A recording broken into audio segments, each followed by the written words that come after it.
Seorang narapidana kabur dari Lembaga Pemasyarakatan Kelas 2B Kabupaten Klaten. Narapidana tersebut bernama Didik Santoso alias Menco, warga Desa Meranggen, Kecamatan Jatinom, Kabupaten Klaten. Menco sendiri merupakan tahanan titipan Kejaksaan Negeri Klaten dari kasus pencurian motor. Ia ditangkap polisi setelah mencuri 3 motor.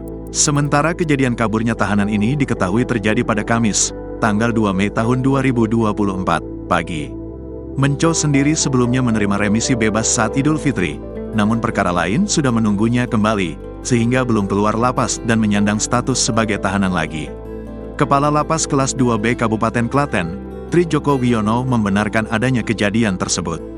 Tri mengatakan sebelumnya para tahanan tengah melakukan bersih-bersih di bagian belakang lapas.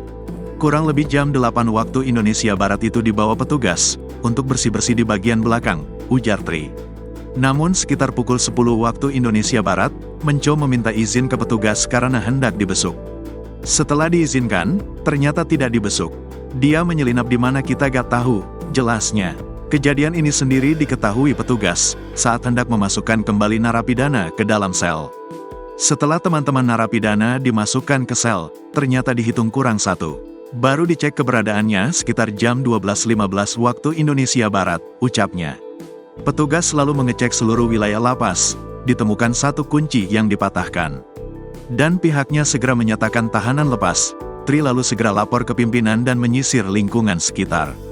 Tri juga melakukan koordinasi terkait kejadian ini, dengan pihak kepolisian dan kejaksaan. Sebelumnya, Menco sendiri sudah menjalani penahanan dalam kasus sebelumnya yakni pencurian. Namun ia kembali dilakukan penahanan, untuk proses hukum lagi terkait kasus yang serupa. Download Tribun X sekarang, menghadirkan lokal menjadi Indonesia.